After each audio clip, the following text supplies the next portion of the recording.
तो क्या बताते हैं, यो जीव भूला ब्रह्म को विकृताई बकवाद, आन उपासा करते हैं क्योंकि मिले न सतगुरु साध। यो जीव भूला पूर्ण ब्रह्म को, ये जीव पूर्ण परमात्मा को भूल चुका है। और विकृताई बकवाद, यानी जो भी ये कर रहा है ये सारी यूजलेस है। बकवाद माने व्यर्थ, व्यर्थ की क्रियाएं, व्यर्थ की कहानियां। यो जीव भूला पूर्ण ब्रह्म को विकृताई बकवाद, आन उपासना करते हैं मिले न सतगुरु साध। अन्य उपासनाएं करते हैं। आन उपासना माने अन्य, एक पूर्ण परमात्मा की भक्ति को छोड़कर जो और उपासनाएं आप करते हो वो आन उपासना है।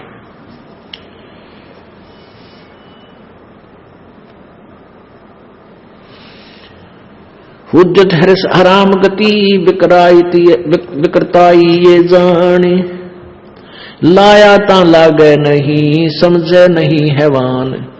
अब विकृताई यानी जिसके अंदर बकवाद भरी हुई है उसकी क्या पहचान बताते हैं कि वो सारी उसको समझाने की चेष्टा भी करते हैं तो भी वो जहां हम लगाना चाहते हैं उसको, जिस भक्ति मार्ग पर उसको लगता नहीं, ये बकवादी आदमी की पहचान होती है। हुज्जत हरिस हराम गति विकृताई जान, लाया ता लागे नहीं समझे नहीं हैवान। वो हैवान व्यक्ति है जो सत भक्ति को ग्रहण नहीं करता। चल जब तक हमें ज्ञान नहीं था तब तक तो हम डले ढो ही रहे थे, अब अपनी साधनाएं कर ही रहे थे और उनको अपनी अच्छी साधनाएं मानकर हम करते थे। और जो शास्त्र विरुद्ध ज्ञान बताने वाले संत हैं उनके विषय में क्या बताते हैं, जो आरे की गाय है बिन छेड़े अरडाए, विकृताई नरमानवी बिन ही ज्ञान डडाए। जैसे गाय को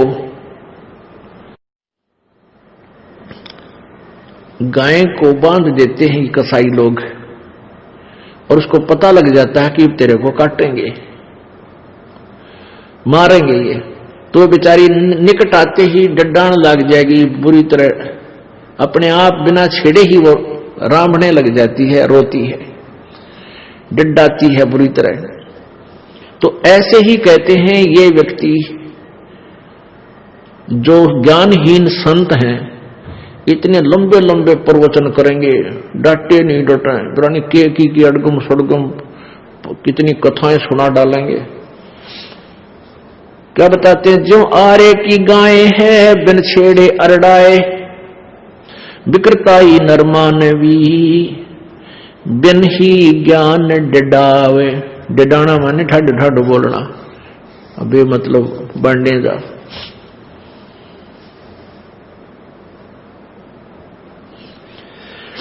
फुटे नग का मोल क्या कौड़ी बदले जाए, विकृताई नरमानवी संतों देख रिसाए। अब जो निकम्मी आत्मा उनकी पहचान बताते हैं कि संत वही होगा जो सच्ची कहेगा और ये नहीं देखता कि ये आदमी नाराज ना हो जाए, कहीं ये कह दूं तेरी साधना गलत है बेटा भाई बच्चा। तो संत सच्ची कहा करे, नहीं तो बोल रहे नहीं, उसको आवश्यकता ही नहीं फिर प्रचार करने की या कोई ज्ञान बताने की। और उस संत को जो सत्य कहता है और अनमोल मनुष्य जीवन की रक्षा करता है, उसको देखकर भी जो विरोध करते हैं वो दुष्ट आत्मा बताई, ये पहचान है उनकी।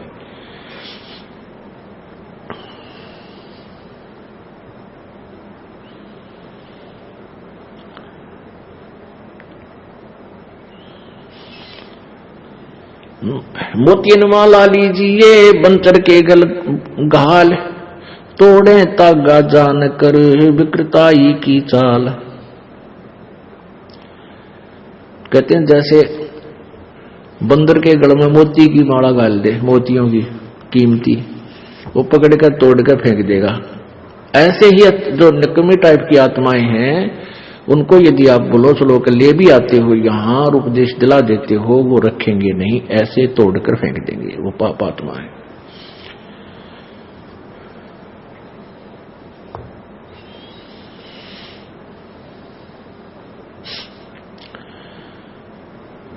राम कहे राजी नहीं ये लंगर सोखा ठील, साहेब दर बहु दोष है भरमा फरे खलील।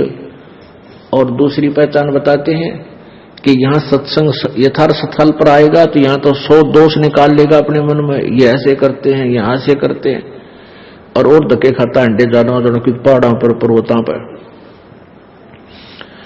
राम कहे राजी नहीं ये लंगर सोखा ठील, साहेब दर बहु दोष कहे और भरमा फिरे खलील।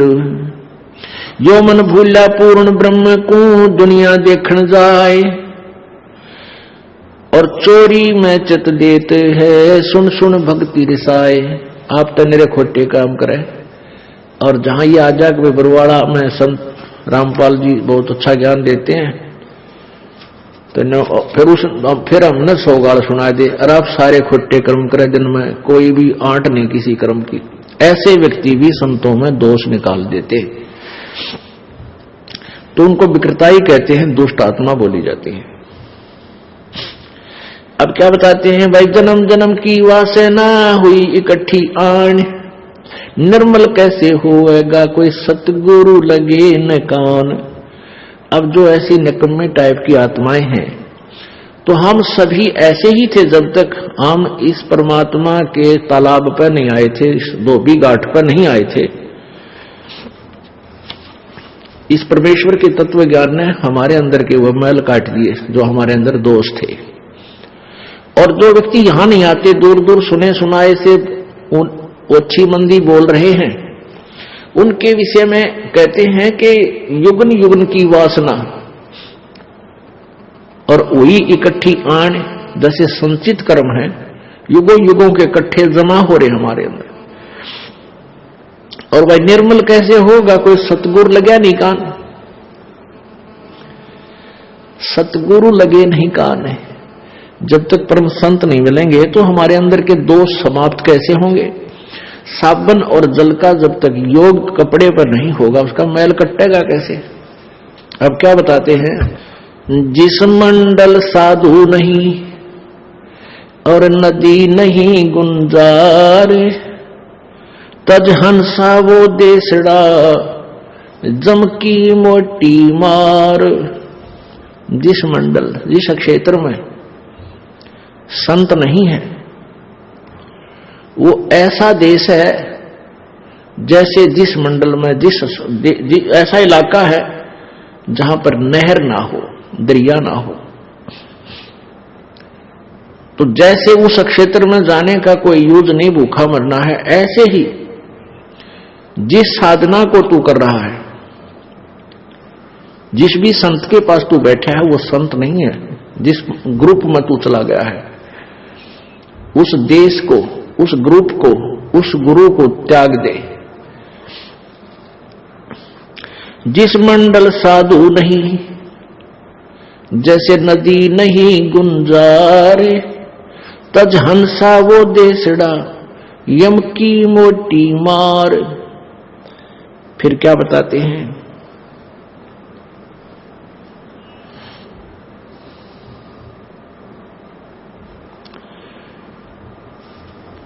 छह ऋतु 12 मास में नहीं कुलाहल राग, जे नगरी क्या रैन है कोयल कूक न बाग।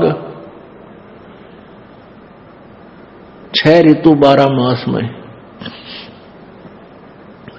और नहीं कुलाहल राग। अब जैसे अच्छा अक्षेत्र है, खूब उसमें सिंचाई होती है, अच्छे धन हो जाता है, तो वहां पर फिर खुशी के राग गाए जाते हैं। ब्याह शादियां होती हैं तो वो मंगल गाते हैं, यानी वो खुशहाली में अपना उस खुशी मनाते हैं। 6 ऋतु 12 मास में, जहां नहीं कुलाहल राग, जे नगरी क्या रहन है, जहां कोयल कूक न बाग। तो परमात्मा पूर्ण ब्रह्म की वाणी जो है हमें सच भक्ति मार्ग से ही तोलती है। उदाहरण के अर्थ हम अन्य प्रमाण लेते हैं कि जैसे जिस क्षेत्र में कहीं साल 6 महीना में भी कोई सत्संग ढंग का ना होता तो वो जीव सुखी कैसे होंगे? उनकी आपत्तियां टलेंगी नहीं, टलेंगी नहीं। रोज किसी के कुछ हो रहा है, किसी के भाई मर गया, किसी की मां मर गई, किसी का बालक बीमार है, तो वो खुशी मना ही नहीं सकते। जैसे जहां जिस क्षेत्र में दरिया नहीं है यानी पानी का साधन नहीं है तो सुखी हो ही नहीं सकते। उनको तो रोटी है कि सांसा पड़ी रहेगी सारा दिन, खुशी की तो बात बहुत दूर है। ऐसे ही जहां संत नहीं जाते वो अक्षेत्र ऐसा जानो जैसा नदी रहित क्षेत्र है।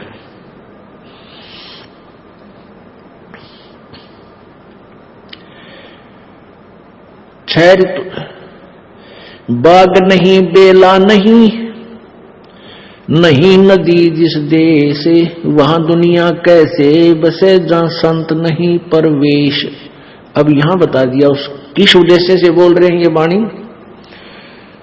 कि जहां पर बाग नहीं और बेला यानी बेल नहीं चढ़ रही, यानी जैसे अंगूर की बेल, फल फूलों की बेल और भी इस तरह की खुशी वहीं होगी जहां पर पर्याप्त जल होगा। तो जैसे जहां ऐसा नहीं है तो वहां दरिया नहीं है, ऐसे ही जो देश सुखी नहीं हो सकता, वो क्षेत्र सुखी नहीं हो सकता जहां पर संत जैसी दरिया वहां नहीं पहुंचती। यानी संत परम संत पूर्ण संत नहीं होंगे तो वहां के व्यक्ति ऐसे दुखी रहेंगे जैसे दरिया जल के बिना प्राणी। यज्ञ नहीं जो नार नहीं, सदा व्रत नहीं सीले, जा मंडल क्या रैन है, वो बसे पर्वती भील। जिस क्षेत्र में ऐसे यज्ञ नहीं होते तो वहां के लोग मानव नहीं होते। उनको तो ऐसे समझो जैसे पर्वती भील, वो कोई आगा पीछा नहीं देखे, लूट ले खसोट ले, मौका लग दे पाप कर्म कर दे। तो जहां तत्व ज्ञान रूपी वर्षा नहीं होती, संत रूपी दरिया जहां नहीं बहते, तो वो व्यक्ति कोई भी आगा पीछा नहीं देखेंगे पाप करण में। मौका लग दे तो कितने अच्छे नजर आते रहे और समय लगने पर कोई पाछा नहीं रहेगा। तो पीछे वही रहेगा, हाथ उसी का उल्टा हटेगा। पाप तो जिसको ज्ञान हो जाएगा, जो संत की शरण में रहेगा, वो पाप नहीं कर सकता, चाहे भूखा मरो।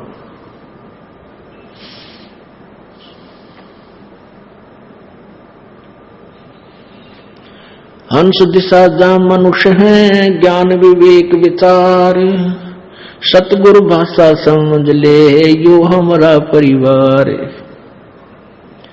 हंस दिशा जहां मनुष्य है। हंस किसे कहते हैं? हंस एक पक्षी होता है जो जैसे तालाब पर कहीं चला जाता है, झील पर, वहां मछलियां नहीं खाता और ना ही वो कीड़े मकोड़े खाता, और उसी के पैरेलल उसी जैसा सेम हम शकल सेम टू सेम एक बुगला होता है। हंस जैसी ही शकल वैसा ही पक्षी, और वो जाते ही मछली ठहगी मछली खा ली, घोगे ठहगे घोगे फोड़ के खा लिए, वो गोल गोल संखले से हो जाता है। और कोई भी जीव जंतु पाएगा वो बुगला उसी समय खाना प्रारंभ कर देता है। लेकिन हंस मांसाहारी नहीं होता, वो नहीं खाता, वो केवल मोती खाता है।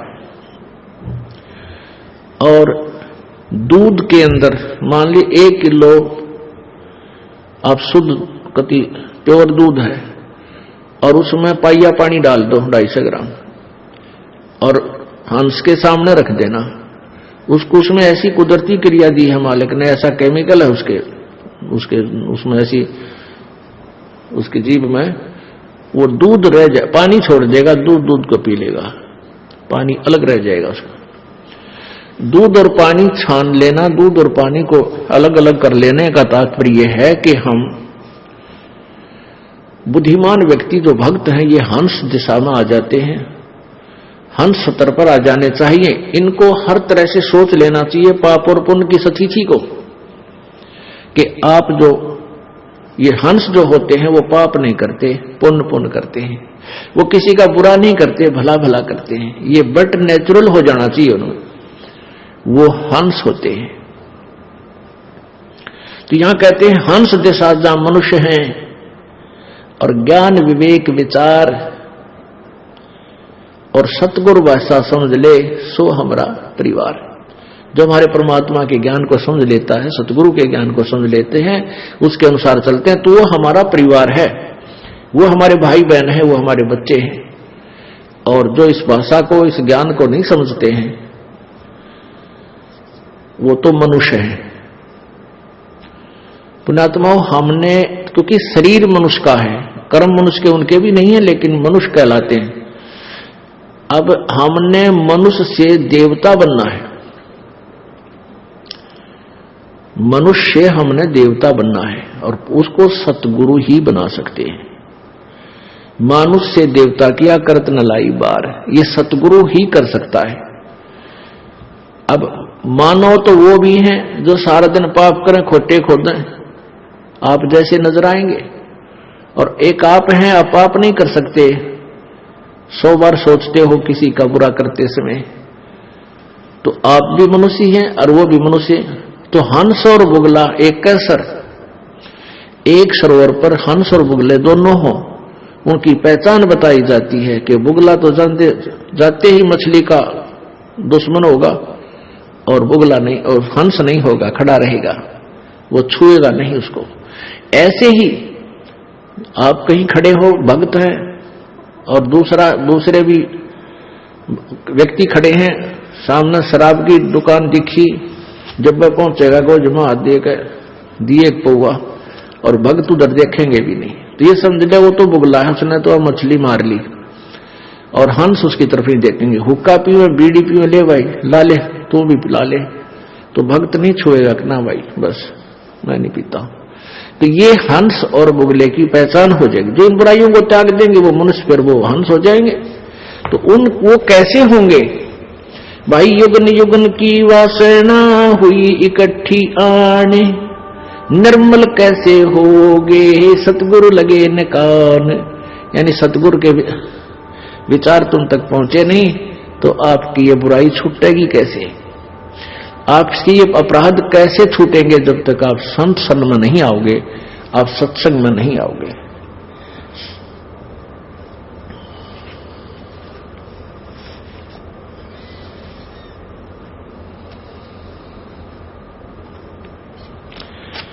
अक्षमाशील तीस नगर में सत्सुकृत संतोषी, चल हंसा तिस भूमि बस जीवित मुक्ता मोख।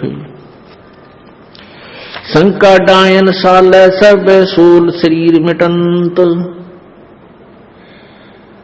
धोखा धुंधर जाते हैं जब भेंटे सतगुरु संत। कबीर पुरुष की भगति करते संत सुजान, गरीबदास सत भक्ति कर पहुंचे देश अमाने। कहते हैं परमेश्वर कबीर जी की भक्ति सुजान संत यानी अच्छी आत्माएं ही करती हैं, और गरीबदास साहब जी कह रहे हैं कि परमात्मा की सत भक्ति हम करके सतलोक चले गए और आपके लिए भी संकेत देकर चले गए।